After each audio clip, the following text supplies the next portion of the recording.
Did you miss your deadline to renew your Medicaid coverage? You can still send your completed annual review form to Healthy Connections Medicaid. You may be assigned to another health plan, but you can ask to come back to First Choice within 60 days of renewed Medicaid eligibility. It's your family. It's your choice. First Choice is the right choice. Renew and choose us. Visit selecthealthofsc.com/renew to learn more. Zenni believes everyone deserves access to high-quality, affordable eyewear. That's why they offer thousands of stylish prescription glasses for adults and kids starting at just $6.95. At Zenni, you get the same high-quality frame and lens options that you get from an optician for 1/10 of the price, including blue light glasses, progressives, prescription sunglasses, and more. The best part, you can try on any frame from the comfort of your couch with their 3D virtual try-on. Stop overpaying for eyewear and check out Zenni.com. That's Zenni.com. Petri Wine brings you Basil Rathbone and Nigel Bruce in the new Adventures of Sherlock Holmes.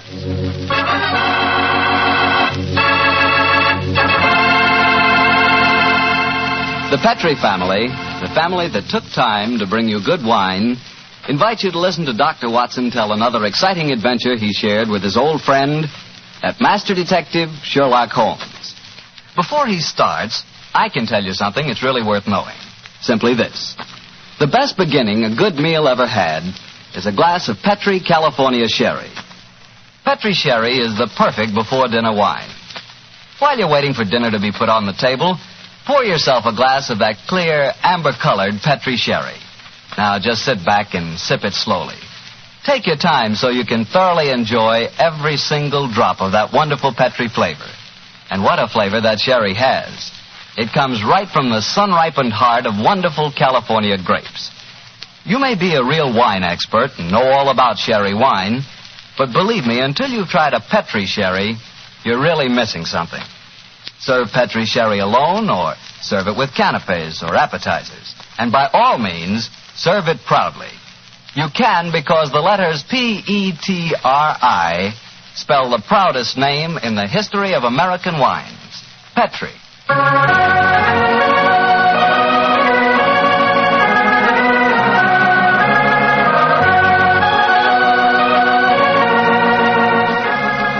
And now let's visit our good friend and host, Dr. Watson. Good evening, Doctor. Good evening, Mr. Bartell. Draw up your usual chair and make yourself at home. How about a glass of sherry? That'd be very nice. All ready for tonight's story, Doctor? Yes, my boy. Here's your sherry. Thank you, sir. My story begins on a June night in 1889. My wife and I had spent a quiet evening at home, I remember. It was just about the hour that a man gives his first yawn and glances at the clock, and the tranquility of the scene was broken by the discordant jangling of our front doorbell. An emergency call for you, I suppose, Doctor. Not exactly, Mr. Bartell. It turned out to be a certain Mrs. Isa Whitney, an old friend of my wife's who'd come to us in trouble. Her husband, she told us, had been missing for 48 hours, and, knowing him to be the victim of the shocking habit of taking opium, she was convinced that he was lying drugged and stupefied in some foul den amid the London waterfront. And I suppose you went out to try to find him? Yes, Mr. Bartell, I did. She told me that her husband had mentioned frequenting a place called the Bar of Gold in Upper Swandam Lane, so naturally that's where I began my search. I quickly located it, and after ordering my cab to wait, I entered the place. A strange sight met my eyes. Through the smoke-ridden gloom, I could catch a glimpse of bodies lying in strange, fantastic poses as they smoked the pipes of death. Most of the unhappy creatures lay silently, but some muttered to themselves and others talked together in strange, low, monotonous voices, their conversation coming in gushes and then trailing off into silence, each mumbling his own thoughts and paying little attention or heed to the words of his neighbor. As I entered, an attendant hurried up to me with an opium pipe and a supply of the drug and beckoned me to an empty berth. Master may lie here. I haven't come to stay here, my good man. I'm looking for a friend, Mr. Isa Whitney. No one by that name here, Well, master. I'm going to search this place just the same. Please not to make trouble, master. Watson. Is that you, Watson? Whitney, thank heavens I've found you, man. What time is it? It's nearly 11. Of what day? What day? Friday, June the 19th. Oh, good Lord, I thought it was Wednesday. It is Wednesday. You're trying to confuse me. I tell you it's Friday. Your wife has been waiting 2 days for you. You're mixed up in your dates, Watson. I've only been here a few hours. 3 pipes, 4 pipes, I forget how many. I'll go home with you. Here, I'll give you a hand. That's it. I have a cab waiting. I must owe some money. Will you settle up for me, Watson? Yes, of course. Here, wait here for me. Stop pulling at my sleeve, my good fellow. Who are you and what do you want? A word in your ear, please, sir. Oh, very well. What is it? Get rid of your friend and join me outside. Holmes. What on earth are you doing here in this den? Your cab waiting? Yes? Then please use it to send your befuddled friend home in. And if you feel up to it, I should also recommend that you send a note to the cabman telling your wife that you have thrown in your lot with me. I'd be exceedingly glad to have a little talk with you. Yes, of course, Holmes. Splendid. Then conclude your business here, old chap. I'll meet you outside in about 10 minutes.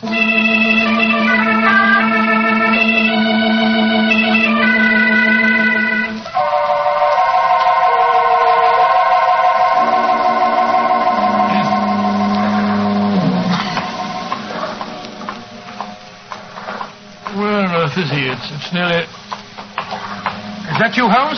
Yes, Watson, it's me. Your disguise is wonderful. I'd never recognized you if you hadn't spoke to me just now. Disposed of your friend? Yes, good. Splendid. Let's start walking. I have a horse and trap waiting for me in the next street. Oh, what on earth were you doing in the Bar of Gold, Holmes? Trying to get news of a missing man. I'm in the midst of a very remarkable inquiry, and I'd hoped to get a clue from the incoherent ramblings of those poor devils back there. There's the horse and trap under the street lamp on the corner. You'll come with me, Watson? Yes, of course, if I can be of any use. A trusty comrade is always of use. My room at the Cedars has 2 beds in it. The Cedars? Yes, that's Mr. Neville St. Clair's house and our present destination. It's near Lee in Kent, about 7 miles from here. I'm using it as a headquarters while I conduct my inquiries. Evening, Mr. Holmes. Everything all right? Yes, thank you, John. Get in, Watson. Right, John. I shan't need you any more tonight, John. Here's £1/2 for you. Look out for me tomorrow about 11. Right you are, Mr. Holmes. Good night, gentlemen. Good night, John. Go on, get up. Well, Holmes, if we have a 7-mile drive ahead of us, perhaps you'll tell me about the case that you're working on. With pleasure, old chap. But first, take the reins for a few minutes, will you? I want to remove my makeup and take off my wig and be comfortable. After that, I'll tell you why we are headed for the Kentish countryside at this hour of the night.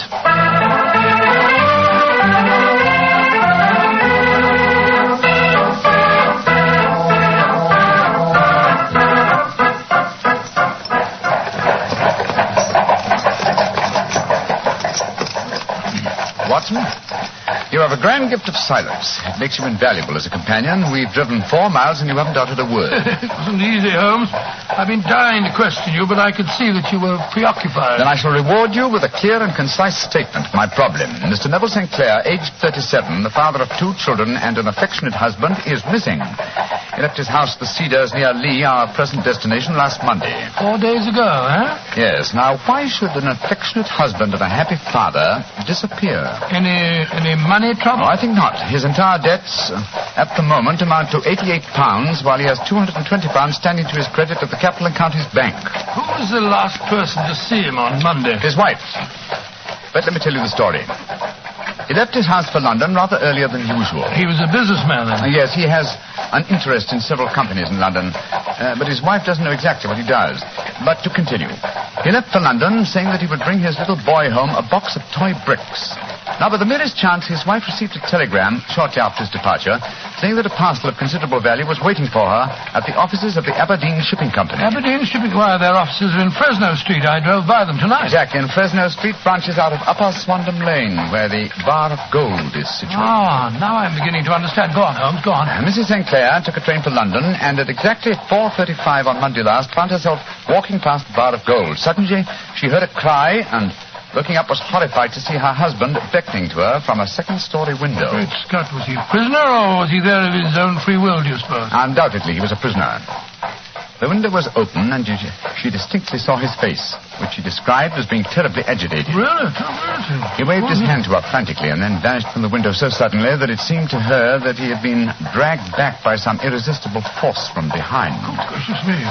One singular point which struck her quick feminine eye was that although he wore the coat he had left for London in, he wore neither collar nor tie. Oh, what did she do?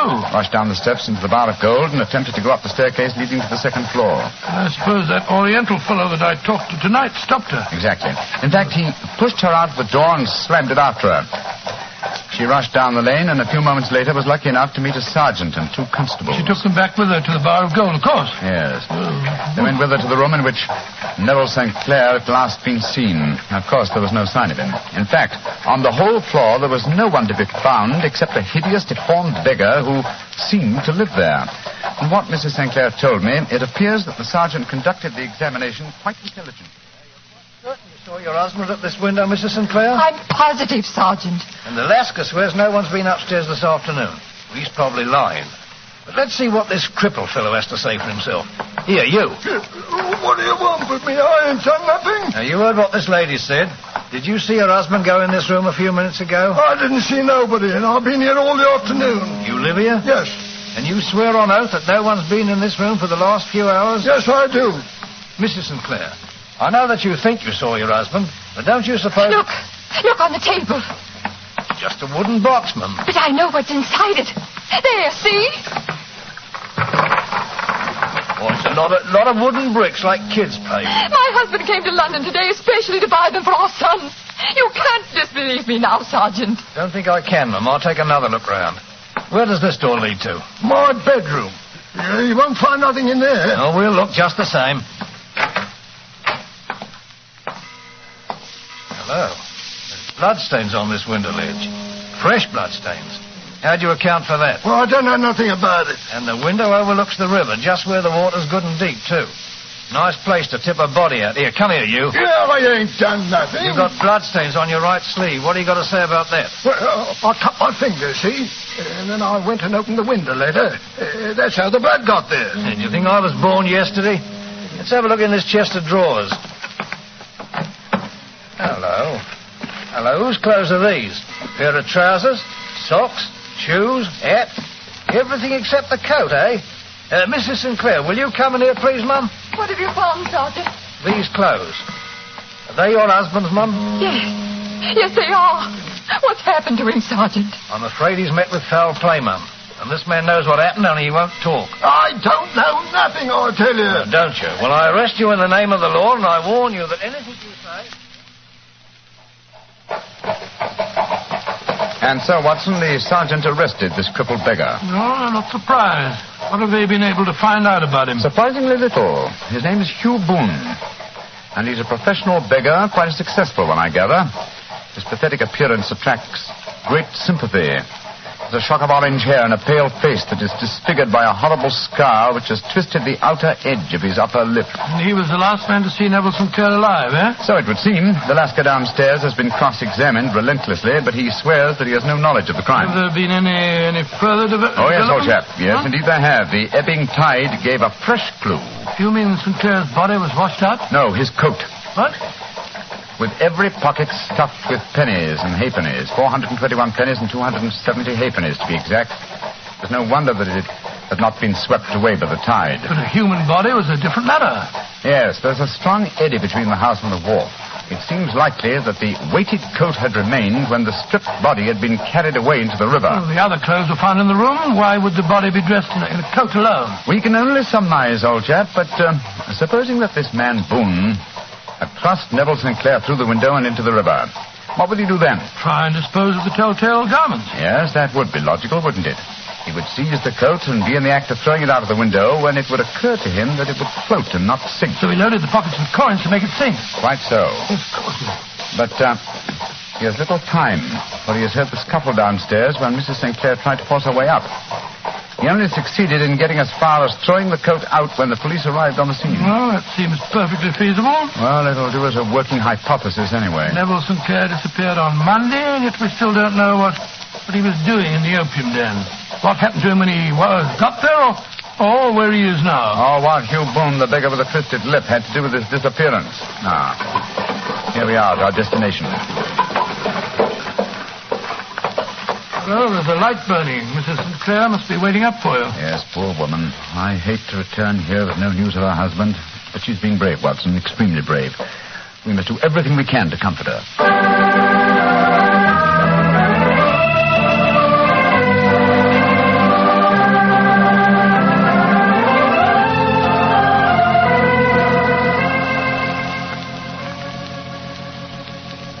Dr. Watson, I'm so grateful that you were able to come down and help your friend. Oh, I only hope that I can be of some help, Mrs. Sinclair. I see that you have no good news for me, Mr. Holmes. I'm afraid not. No bad. No. Thank heaven for that. Mr. Holmes, tell me honestly, do you think that Neville is still alive? Well, Frankly now. Frankly, then I don't. You think he's murdered? Oh, I don't say that, but perhaps you think... And on what day did he meet his death? On Monday. Then perhaps, Mr. Holmes, you can explain how I received a letter from him today. What? Well, where is the letter, madam? Here. Let me see it. This is very crude writing on the envelope. Surely it's not your husband's hand? No, but the writing in the letter is. Uh-huh. This letter contained an enclosure. Yes, there was a ring. His signet ring. What does the letter say, Holmes? Dearest, do not be frightened. All will come well. There is a huge error which it may take some little time to rectify. Wait in patience. And it's signed Neville. Mm-hmm. Written in pencil on the flyleaf of a notebook. No watermark. Posted today in Gravesend by a man with a dirty thumb. Mm-hmm. And the flap has been gummed, if I'm not mistaken, by a man who has been chewing tobacco. My husband must be alive, Mr. Holmes. This might be a clever forgery to put us off the track. But the signet ring. Yes, it may have been taken from him. But the handwriting and then the postmark. Might have been written on Monday and only posted today. I won't be discouraged, Mrs. Mr. Holmes. Sinclair, I have no wish to discourage you. I'm just trying to be practical. If your husband is alive and able to write letters, why should he remain away from you? I can't imagine. He made no special remarks before leaving on Monday? No, none. Except to say that he was going to buy the wooden blocks. When you saw him at the Bar of Gold in Swandam Lane, was the window open? Yes. Then he might have called you. He might. As I understand it, he gave an inarticulate cry, a call for help, you thought. Yes, he waved his hands. But it might have been a cry of surprise. Astonishment at the unexpected sight of you might have caused him to throw up his hands. I suppose so. And you thought that he was pulled back from the window. Yes, because he disappeared so abruptly. He might have leaped back, mightn't he? He might have, though I can't think why. One last question. Had your husband ever shown signs of, taking opium? Why, no, never, Mr. Holmes. I'm certain the idea would have revolted him. Thank you, Mrs. Sinclair. Those were the principal points I wanted to be clear on. And now, Watson, I suggest we retire for the night. We may have a busy day ahead of us tomorrow. I hope you both sleep well. Good night, Mr. Holmes. Dr. Watson. Good night, Mrs. Sinclair, and keep up your courage. Good night, Mrs. Sinclair. We must hope for the best. The clouds seem lighter, though I should not venture to say that danger is over.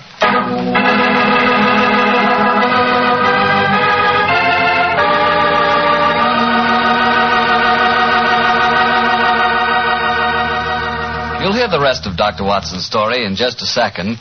So I'm just going to remind you that when you buy Petri California sherry, you have a choice of two kinds of sherry. You can choose Petri regular sherry, or if you prefer your sherry dry, not sweet, ask for Petri pale dry sherry. They're both fine wines.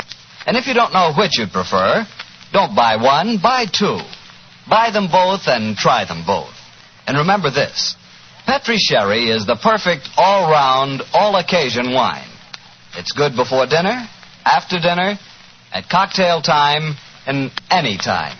Just be sure you get Petri sherry. Well, Dr. Watson, you and the great Sherlock Holmes certainly deserved a good night's rest. Did you get it? I did, Mr. Bartell, but Holmes made no attempt to sleep. As soon as we retired upstairs, he donned a blue silk dressing gown and then wandered about the room collecting pillows from his bed and cushions from the sofa and the armchairs.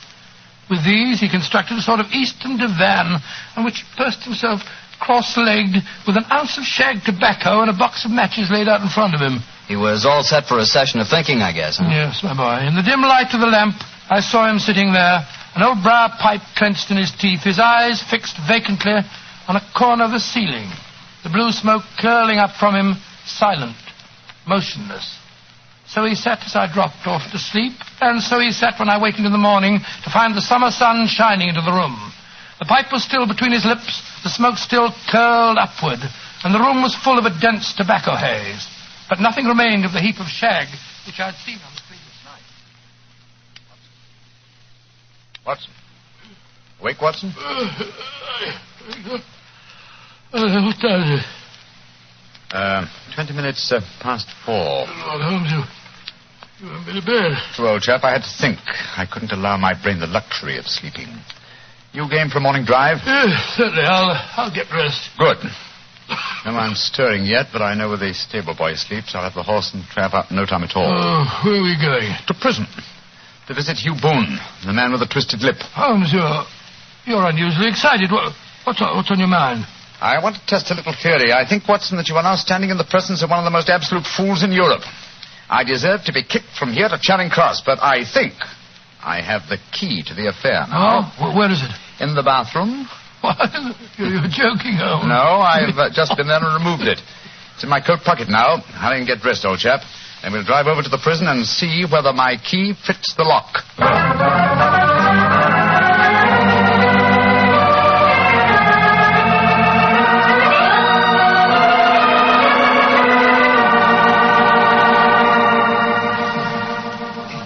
Good morning, Mr. Holmes. Dr. Watson. Good morning, officer. Good morning. Well, you're a couple of early birds, and no mistake. Yes, Constable. We're searching for the proverbial worm.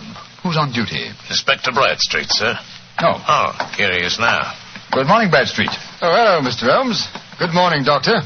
Good morning, Inspector. What can I do for you, gentlemen? We called about Hugh Boone, the beggar man who is charged with being concerned in the disappearance of Mr. Neville St. Clair. You have him here?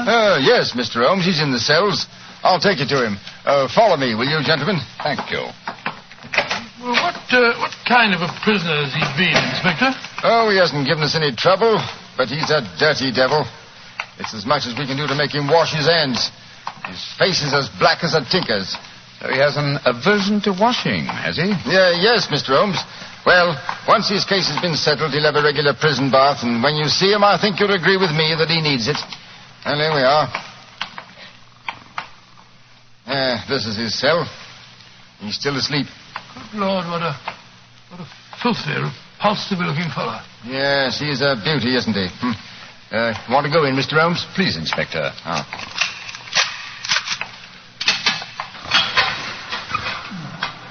Well, he certainly needs a wash. Yes, I had an idea that he might. That's why I brought this sponge along in my pocket. Oh, so that was the key that you found in the bathroom. You're a funny one, Mr. Holmes, and no mistake. What did you bring a sponge along for? I'll show you. Is there any water in this cell? In the jug on the table there. Yes. I soak the sponge in the water so, and then apply it to the prisoner's face, so.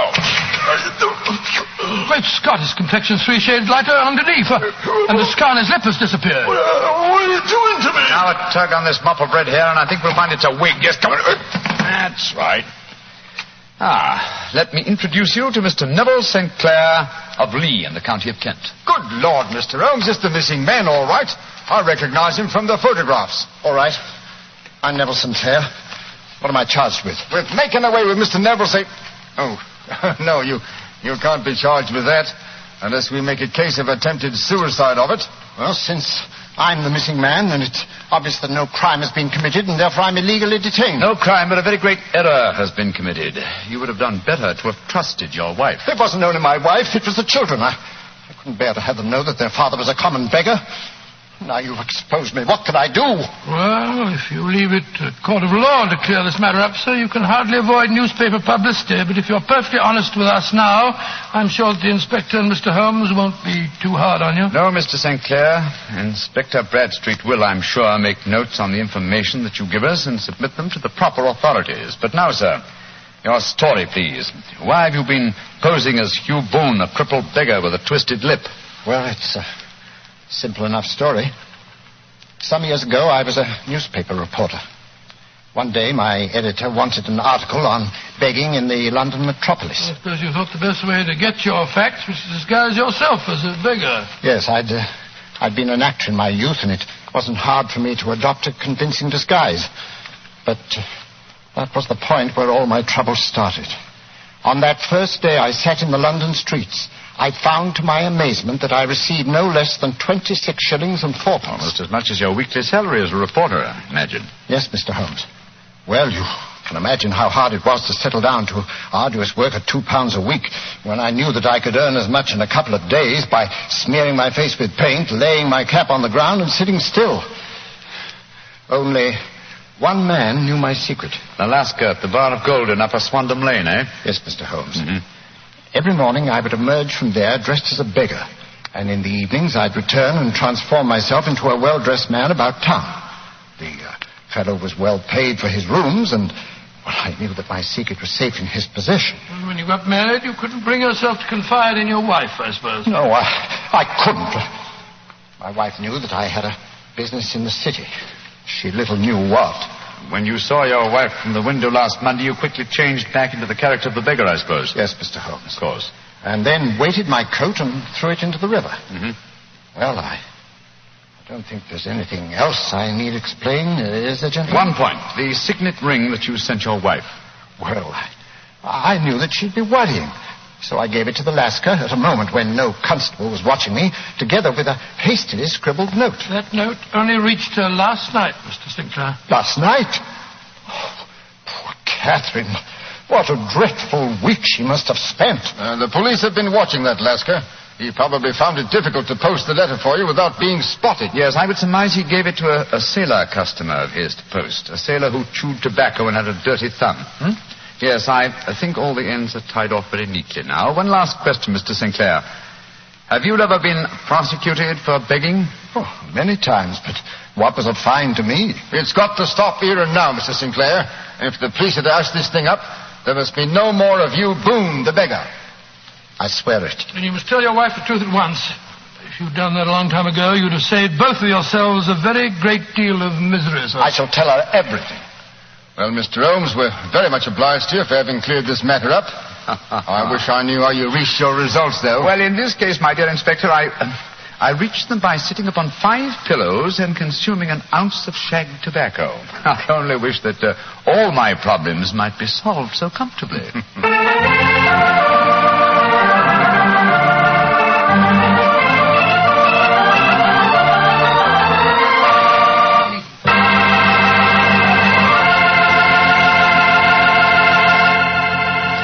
Doctor, that was some story.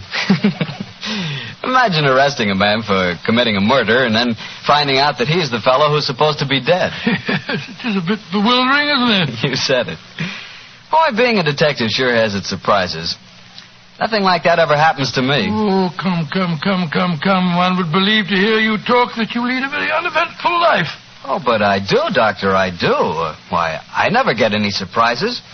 Look, I tell our friends that Petri wine is always good wine. And what happens? Oh, what does happen? Everybody agrees it's good wine, and that's that. Well, it's just got to be. After all, the Petri family has been making wine for generations. Winemaking is their heritage. A heritage passed on down from father to son, from father to son, from generation to generation. The Petri family knows full well the art of turning luscious, sun-ripened grapes into fragrant, delicious wine. And because the making of Petri wine is a family affair, you can be sure that the name Petri on a bottle of wine really stands for something. It's your assurance that every drop of wine in that bottle is good wine. No matter what type wine you prefer, you'll never go wrong with a Petri wine because Petri took time to bring you good wine. Well, Dr. Watson, what new Sherlock Holmes adventure are you planning to tell us next week? Well, now let me see. Next week, Mr. Bartell, I'm going to tell you a weird story of violence and of sudden death that struck without warning. I call it the strange adventure of the uneasy easy chair.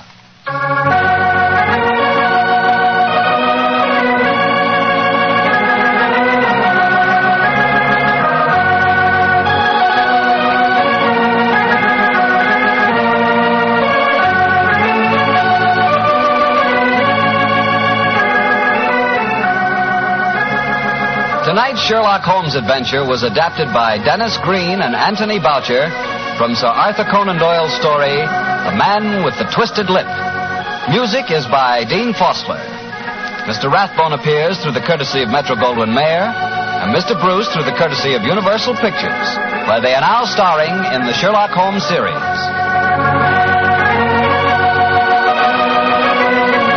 The Petri Wine Company of San Francisco, California, invite you to tune in again next week, same time, same station. Sherlock Holmes comes to you from our Hollywood studios.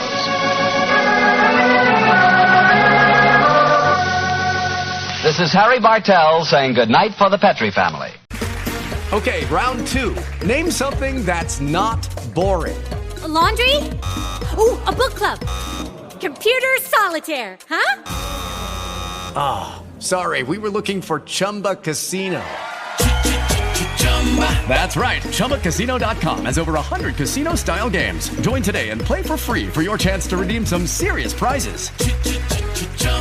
ChumbaCasino.com. No purchase necessary. Void where prohibited by law. 18+ terms and conditions apply. See website for details. Hello, it is Ryan, and we could all use an extra bright spot in our day, couldn't we? Just to make up for things like sitting in traffic, doing the dishes, counting your steps, you know, all the mundane stuff. That is why I'm such a big fan of Chumba Casino. Chumba Casino has all your favorite social casino-style games that you can play for free anytime, anywhere with daily bonuses. That should brighten your day a little.